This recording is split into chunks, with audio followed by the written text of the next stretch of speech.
It's been a little over a week now, almost 2 weeks, um, since America made a tremendous mistake, in my opinion, and we elected, or rather, we re-elected uh, uh, the criminal, the criminal buffoon, senile con man, Donald J. Trump.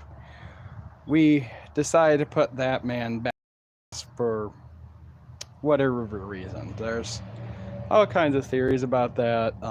Some people think it was um, just an anti-incumbency election.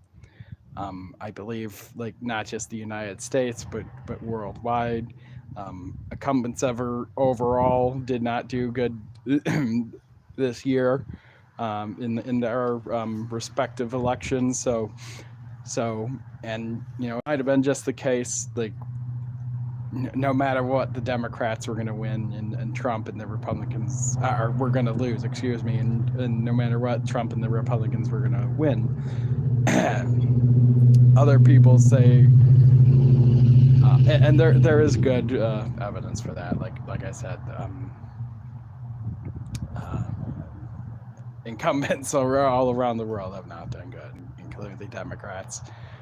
And that's reflected in the fact that they not only lost the presidency, but they failed to regain the House, and they lost the Senate as well. So um, that could be it. Some people have said they haven't listened to their base too much. They're trying to too much to get like disenfranchised, and like moderate Republicans, I guess you can say, and they're doing it at the expense of their base, and they're snubbing their base.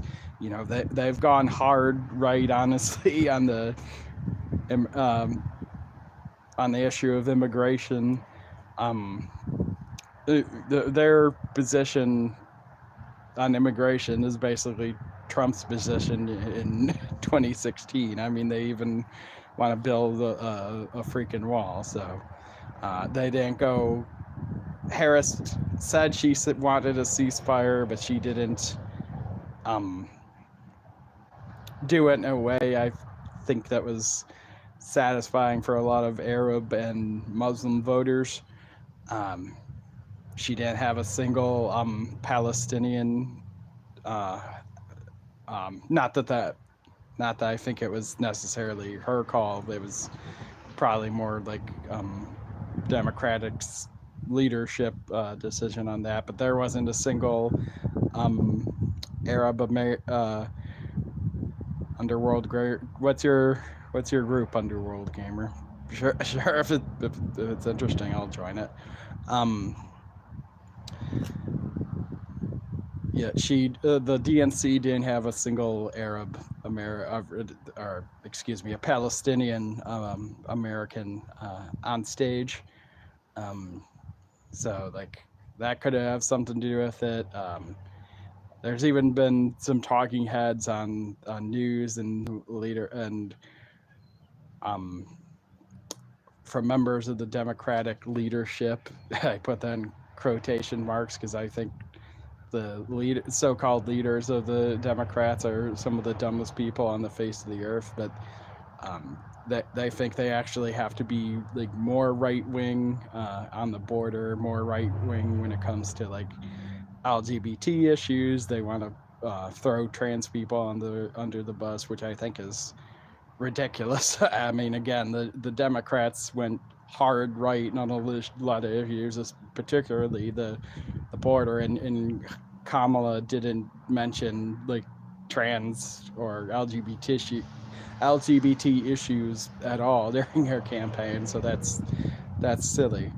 Um, sure, I'll join your group. Sure, why not? Uh, so there's all kinds of theories on why she lost, but the fact of the matter is she did lose, and Trump, as much as, like, some of us might not like it, will be the 47th president of the United States. And I guess my my overall point in this kind of rambling mess is we on the left, the enemy within, right, as Trump would call us, anyone who criticizes him, basically. Hello, Hugo. Anyone who criticizes him or like is to the left of Mussolini, essentially, to the left of Genghis Khan, is like considered a radical leftist. I am a radical leftist, to be honest, but pretty much anyone who's even slightly left of center is called a radical leftist by Trump and his supporters. We're called the enemy within, and the enemy within, and yeah, the point of this video is like,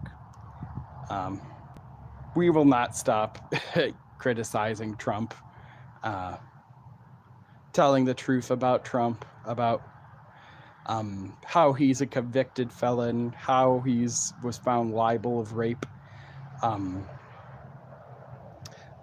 how he can't.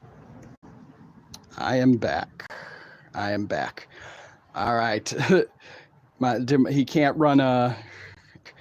All right. He can't run a. It was Trump trying to cut me off.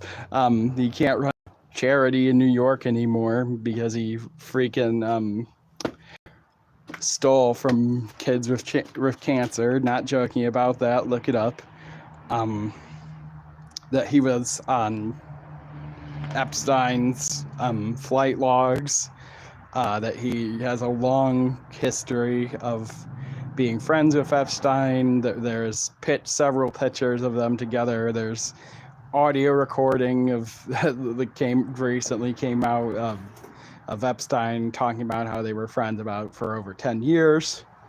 We're not going to stop mentioning these things and all the other things that I could go on. He attempted an insurrection because he lost the last election. Like, all these things are about Trump are true, and MAGA, they're gonna see this video and say, "Oh, fake news," but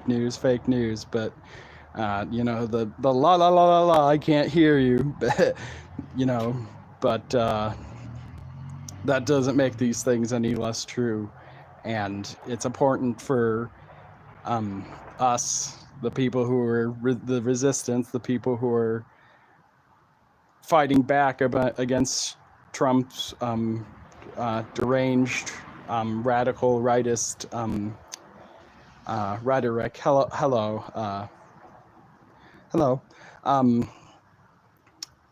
We will never stop saying that until a soldier, unless Trump actually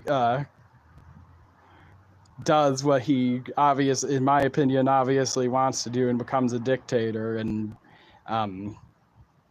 when the Gestapo knocks on my door and I'm on the train to the camp, I guess I'll be silenced then. But until then, I'm not going to be silenced. I'm not going to. Millions of other liberals and leftists and progressives and like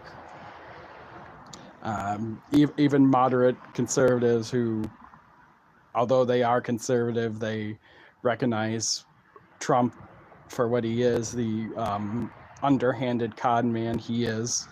So, yeah, that's it. That's my point of it, I guess, is that